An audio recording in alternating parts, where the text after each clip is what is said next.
हम 90% अपनी लाइफ में सफर करते हैं because our own identity that we have created in our mind. Let's talk about it today. So आप सोच के देखो, हमें लोग या सिचुएशन इतना हर्ट नहीं करती जितना हमारी खुद की आइडेंटिटी हर्ट कर देती है। हम अक्सर सोचते हैं कि ईगो का मतलब एटीट्यूड या एरोगेंस दिखाना होता है, लेकिन असली ईगो उससे भी ज्यादा सटल होता है। Ego is the identity you have created about your self. Let's say कि मैं एक अच्छी वाइफ हूँ, मैं एक अच्छी सक्सेसफुल कोच हूँ, मैं स्ट्रांग हूँ, लोगों को मेरी रिस्पेक्ट करनी चाहिए, मेरे साथ ऐसा नहीं होना चाहिए। ये सब आइडेंटिटीज हैं। और प्रॉब्लम आइडेंटिटीज में नहीं है, प्रॉब्लम तब शुरू होती है जब लाइफ उस आइडेंटिटी के अकॉर्डिंग नहीं चलती है। फॉर एग्जाम्पल, अगर मेरी आइडेंटिटी है कि मैं एक अच्छी वाइफ हूँ और मेरे हस्बैंड मुझे अप्रिशिएट ही नहीं कर रहे हैं, तो सिर्फ उसका वो बिहेवियर मुझे हर्ट नहीं करता, मेरी आइडेंटिटी हर्ट होती है। ये मेरी आइडेंटिटी है। मैं सक्सेसफुल बिजनेस वुमन हूँ और बिजनेस में लॉस हो गया, तो लॉस से ज्यादा दर्द इस बात का होता है कि अगर बिजनेस नहीं रहा तो मैं कौन हूं। सब लोग मुझे पसंद करते हैं और किसी ने जरा सा क्रिटिसाइज कर दिया तो क्रिटिसिज्म से ज्यादा ईगो को चोट लग जाती है ना। इवेंट छोटा हो सकता है लेकिन आइडेंटिटी बड़ी होती है, इसलिए सफरिंग भी बड़ी हो जाती है। लेकिन यहाँ एक बहुत इंपॉर्टेंट बात है, हर पेन और सफरिंग ईगो की वजह से नहीं होता।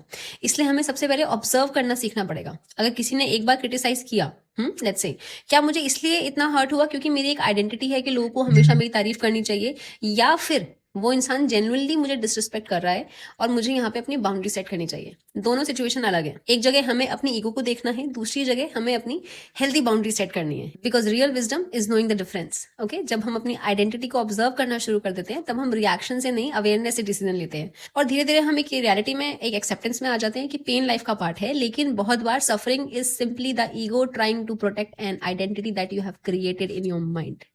और जिस दिन हम आइडेंटिटी को ढीला पकड़ना सीख जाते हैं, यानी कि ठीक है कोई बात नहीं, ढीला पकड़ो उसको, ज्यादा टाइट नहीं पकड़ना, उस दिन हमें लाइफ का क्रक्स समझ में आ जाता है कि कहाँ हमें अपनी ईगो को मेलो डाउन करना है और कहाँ हमें बाउंड्री सेट करनी है if needed. Okay, and most of the time you will see it is your ego playing the role in your suffering, and the real threat is very less, very less. There are very less people who will misbehave with you, who have a tendency to do badtamizi with you.